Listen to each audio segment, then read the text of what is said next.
I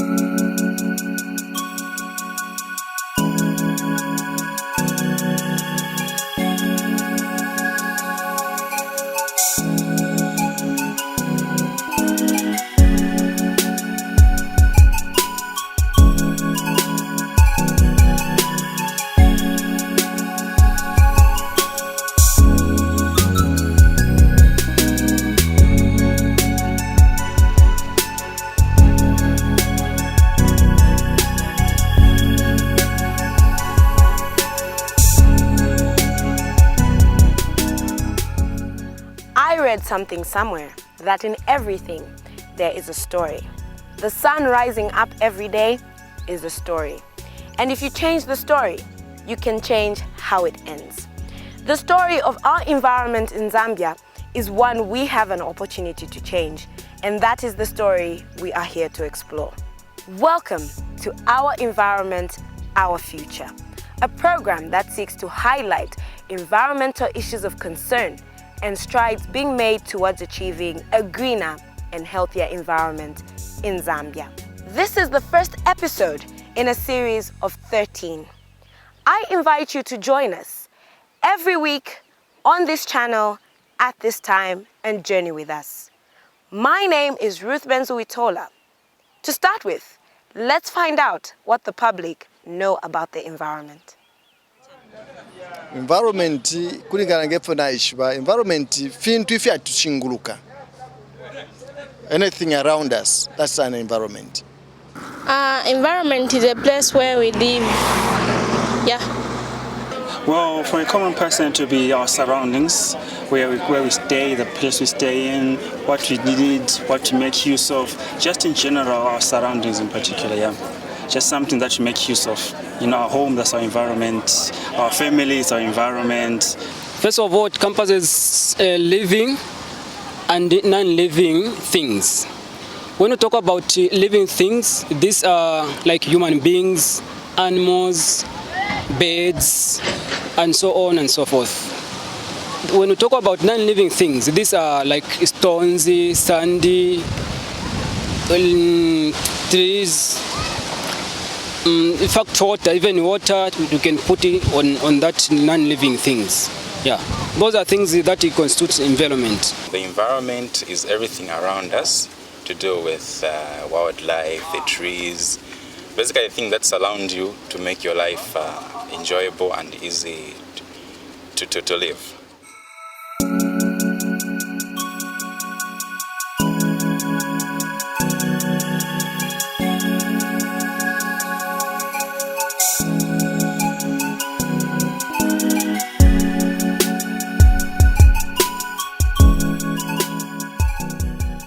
Environment is the sum total of all surroundings of a living organism. It encompasses the interaction of all living species, climate, and natural resources that affect human survival and economic activity.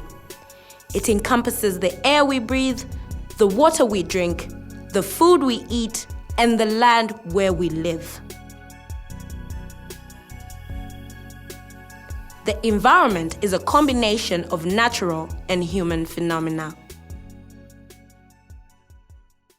Often when we're discussing environments, people tend to think about environments only with the physical elements around us. When we are talking about the environment, we're basically referring to all the surroundings around us. So we are referring to both living and non-living elements of our surroundings. So this includes human beings, plants, animals, everything in totality around us forms what we refer to as environment. Most times we tend to remove ourselves from what constitutes the environment, thinking of it as only the outside surroundings and the nature around us. As human beings, we are part of the environment and have played a great role in how it has changed throughout history and how it continues to change in both good and bad ways. The state of the environment is affected by each one of us, mainly due to our activities and desire to improve quality of life. Environmental degradation is the destruction of the environment through the depletion of resources such as air, water, and soil. Environmental concerns are not new and continue to be a growing priority on the global agenda. There are a number of reasons the environment degrades over time, and these may not always be caused by human beings. Nevertheless, we need to recognize the extent to which we rely on the environment and how we affect it. It is not only the growing number of people, but also our lifestyles that affect the environment.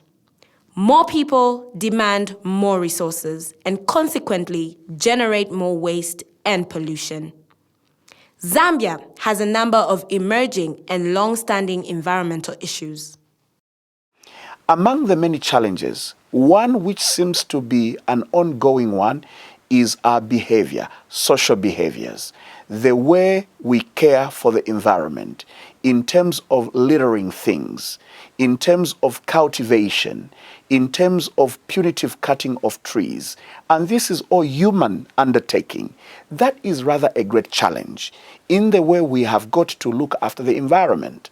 And the government has tried by the level best to put in place policies that would mitigate, these challenges.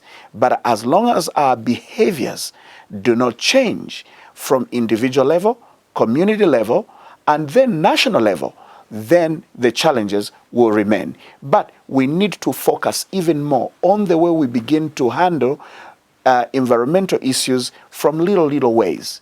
Throwing out a banana skin through a driving car, throwing out and littering, a bottle of water. And those types of behaviors are the greatest challenge. Population growth, coupled with the demand for more resources and services, brings about the need to clear more land for agriculture, settlements, and other economic activities. It increases industrialization and the consumption of processed plastic packaged products. These, if left unchecked, can contribute to pollution and disease outbreaks, among others. The degradation of forests due to clearing of land leads to loss of animal species, as a lot of animals lose their natural habitat. The water cycle is disrupted, resulting in less rainfall and causing drier conditions over broad areas. For a country that is heavily reliant on rain-fed agriculture, this endangers not only our food security, but the economy as well. Another environmental concern is climate change, which is one of humanity's greatest challenges today. It is said to be the significant change in weather patterns over periods ranging from decades to millions of years. Climate change is caused by deforestation, depletion of ozone layer, greenhouse gases such as carbon dioxide, and burning of fossil fuels. Human beings and animals face new challenges for survival because of climate change. Frequent and intense droughts, storms, heat waves, and so much more. Improper management of surface and groundwater can lead to the depletion of fresh water, as it is a finite resource. Rampant sinking of boreholes, setting up of water tanks, and extensive farming have put pressure on the country's dwindling resource, while prolonged droughts due to climate change have worsened the situation. Pollution in all its forms stems from lack of understanding of how it affects our health, food production, and ultimately the environment. Pollution, such as the careless disposal of waste, has destroyed the beauty of our surroundings and caused disease outbreaks such as cholera. For example, everybody else now is in agreement, particularly the end users, to come and say, there's just too much plastic. and particularly if it is to the, the people who look after wildlife. They have had the blunt of the plastic pollution because they are goats. They go into the rivers to drink water that has got plastics, and when they drink, they die because, the animals ingest plastic and eventually they die. So from the economic point of view, we can see if a man who had 10 goats and 5 die as a result of drinking polluted water as a result of plastics, we have shortchanged that person by 50% of his earnings. Ministry is there for one simple reason: to make sure that the policies that will guide the way we'll be able to look after the environment are in place.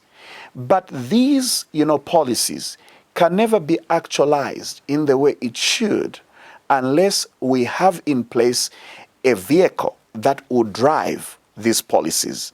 Always remember, the governments, particularly this government, is not in the business of making profit, but rather a very good service delivery for its people.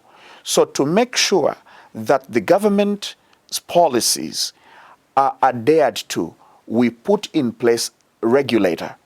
And in this case, the regulator who regulates the environmental issues for Zambia is ZEMA, in abbreviation, Zambia Environmental Management Agency. They are, if you like, a policeman that goes out to police the people, that they draw a line in between the policies the government puts in place and also the behavior that will make sure that those policies are adhered to. Now, ZEMA is autocephalous. In other words, it is a quasi-government, which means that probably about 60–70% is government. Then the rest, which is about 40%, is private, meaning to say we'll be able to take the best practices from the private sector and apply those as we try to make sure that the policies are in line. It creates best policies as well as best practices. First and foremost, it's important to note that environment is a cross-cutting issue, and therefore there are a lot of entities within government that are charged with the responsibility of managing the environment. But the government of Zambia saw it fit to establish an entity that would basically coordinate all these efforts by the various entities of government. And that's what made government create ZEMA. So ZEMA's role is threefold. First and foremost is to oversee the sustainable use of natural resources. Secondly, it's to oversee the protection of the environment.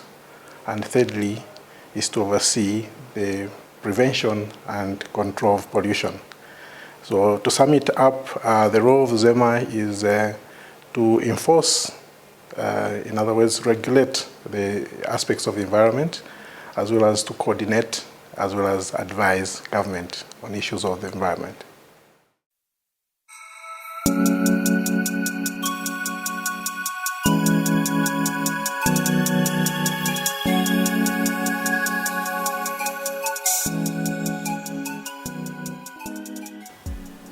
In terms of ensuring that the environment was managed as well as natural resources, the Environmental Management Act was passed in 2011, and what it brought on board the concept of integrated environmental management, bringing in new provisions, novel provisions, as we would say, that would enhance the way we manage the environment. And so we are now in the year 2011, and in that year, the law then also proposes a change of the name. Instead of just calling it a council, okay, it's now called the Zambia Environmental Management Agency, really bringing to the fore the concept of environmental management, looking at all the various facets of environmental management. You're looking at environmental protection, you're looking at prevention as well as control of pollution in the environment.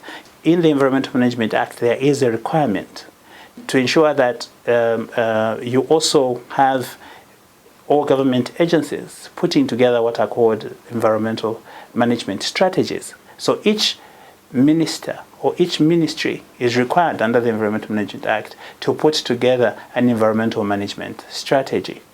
And then you also have another tool that is introduced as part of integrated environmental management called the Strategic Environmental Assessment.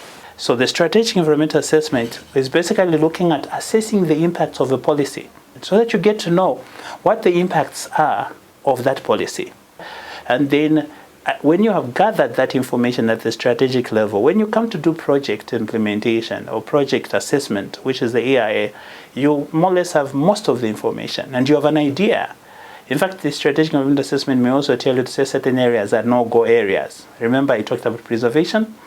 There's also conservation. So you may have to start thinking, okay, certain areas we cannot touch. And ultimately, because environment and development are two sides of the same coin, you will actually be destroying what you would want to get at the end of the day. One of the other issues there is clearly enhancing the provisions on environmental impact assessment, which were there, yes, but a bit more clearer now in terms of the prohibition not to get into projects or development projects without an impact assessment being done and an approval being granted by the Environmental Management Agency. We also notice the introduction of biological diversity. I must indicate to you that at the Rio Summit, whilst the summit was going on in 1992, there was also a discussion and subsequent adoption of the Convention on Biological Diversity. And so the Environmental Management Act actually does domesticate the national, the Convention on Biological Diversity.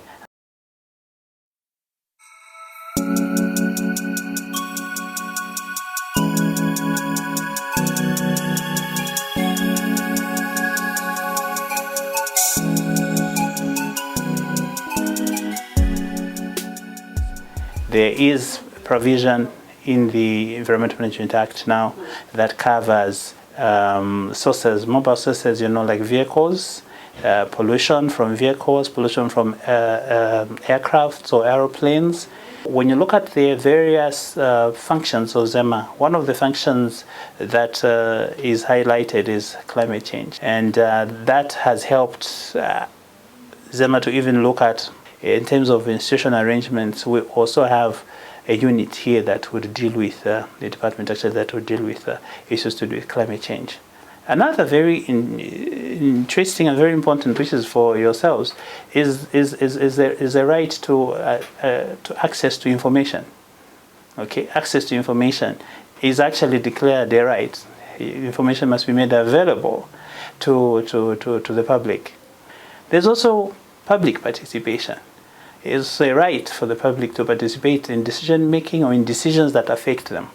So those provisions also require the creation of a central environmental information registry, okay, as well as a register where all the information that relates to whatever regulations, statutory instruments, conventions or treaties that we are party to would be in that registry. So if you wanted yourself, you would go to gather that information. Of course, it's still being developed so that it's available to the public. But for now, if the public want particular information, the information will be given to them as long as that information sits with ZEMA.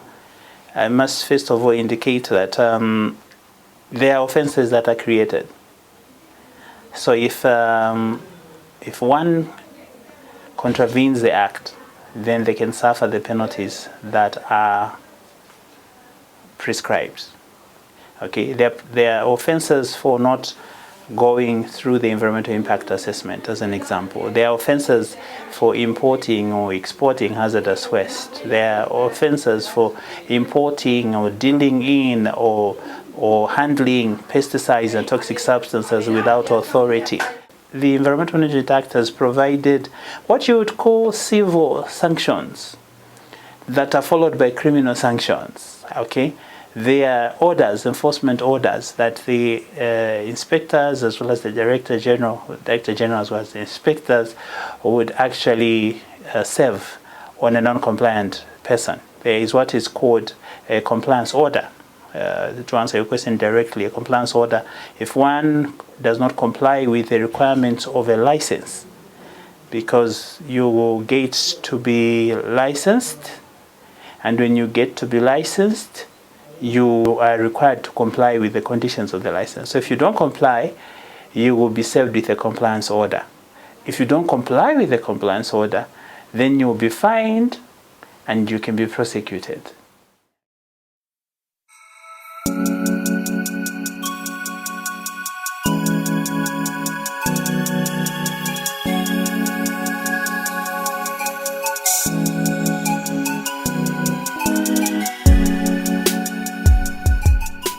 Inasmuch as ZEMA and other branches of government are making strides towards protecting the environment, as citizens, we remain the nation's greatest resource in environmental protection.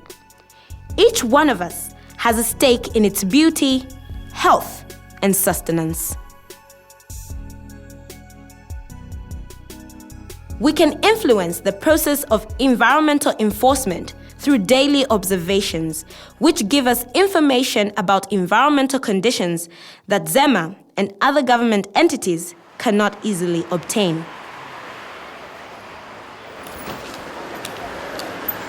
Making lifestyle choices and changes that can develop and grow Zambia sustainably as a nation is another way to contribute.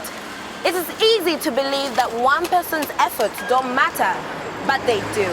If we all made small changes, we could see a huge difference. It could be something as simple as using gas instead of charcoal, using a bicycle where possible to travel instead of driving, buying products with less packaging. You could also consider reusing plastic containers and bags or carry a reusable shopping basket every time. You can also contribute to a better environment by segregating waste, paying for garbage to be collected, planting a tree, and so much more.